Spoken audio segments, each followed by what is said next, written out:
when I returned to Mexico after not being able to work really in this country, really, I went back to Mexico, as I told you, and I fell into the hand. There was a picture called Five Were Chosen, and the idea was to do it in English and in Spanish. So the English cast would do and I would do it in the English, and then the Mexican cast would come in and do it in Spanish. That was the idea. So I did that picture, and they brought a casting direct, no, a dialogue coach was Japanese. This picture was directed by Herbert Klein, who had done The Forgotten Village, also by John Steinbeck. He was a wonderful, wonderful documentary producer and director. But this was his first film, full-length film. And it was to be with Frances Farmer, who was a wonderful, beautiful actress, really beautiful woman. But she came to Mexico and she had some mental problems. And one night, about a week before we started shooting, no, about 3 or 4 days before we started shooting, she opened the door, went through the halls totally naked with a seltzer bottle, and they would knock on the doors. And when the man would appear or the woman would go, pshh, life and go to the next one. Well, they had to put her in a straitjacket, and that's when they sent her to a mental institution in this country. So what to do? The wife of the producer director became the star of the picture. Of course, she's a very wonderful lady, but she really wasn't an accomplished actress. The picture was really a disaster, not very good.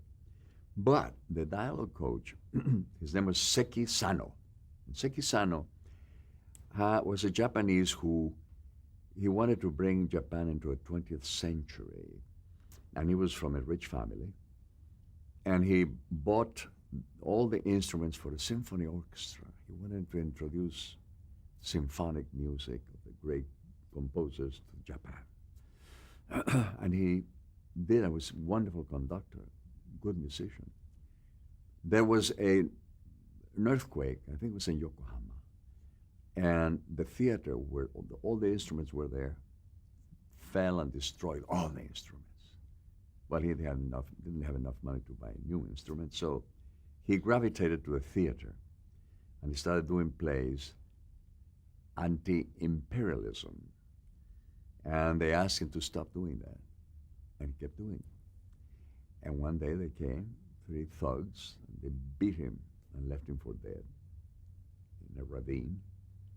And the fisherman's wife found him, and I called her husband, and they brought him to the hut or whatever it was, and they nursed him to health. However, he was deaf in one ear from the beating, and kind of a little crippled when he walked from the beating that he had. So he wanted to leave Japan, and no country would have him because he was a rebel or something. The only country that accepted him was Russia. So he went to Russia, gravitated to the theater, very intelligent man, and became Stanislavski's assistant. And Stanislavski would allow him to conduct rehearsals. When Stanislavski was busy, he conducted the rehearsals. Seki Sano was really, really a student of so-called the method of Stanislavski. So during the war, they needed somebody to help them decode the Japanese code messages, Japanese. And this man was so well educated, he could speak on all different levels, because there are different levels of Japanese speaking, of language. And he knew the very difficult level, which is the armed forces, or whatever you call it. And so he helped destroy or decode the Japanese code in Washington. So now Herbert Klein brought him to Mexico, and the actors, the American actors were Howard Da Silva, Art Smith, Leonid Kinski, and so forth. And some of them had been sort of on friendly tent kind of thing. They were of the Communist Party. And Seki Sano was a devout communist. And I got to know him very well during the shooting. And after the shooting, he stayed in Mexico. And he went to work with the Railroad Workers Union to convince them to become communist, a communist union. That's what he wanted. And he did plays with them, you know. And I went to see him, Seki Sano. I said, Seki, you know, we need you with actors. I mean, the railroad workers, but please, please don't. So I convinced him, and he started teaching them actors. And that's when I worked for him I worked for 2 years with him. And his method, Stanislavski's method, was so pure and so wonderful. I studied, I said, for 2 years with him. And then I went, when I was in New York doing a play with Lena Horne, I was admitted as an observer at the actor studio. And what I saw was wonderful, interesting, but very different from what Seki Sano used to do. In the actor studio, I noticed that there was a little self-indulgent. So sometimes you couldn't hear, you know, in the exercises where the actors were saying, the diction was not cared for. Like Bobby Lewis, who was a member of the original actor studio, he left with Stella Adler left.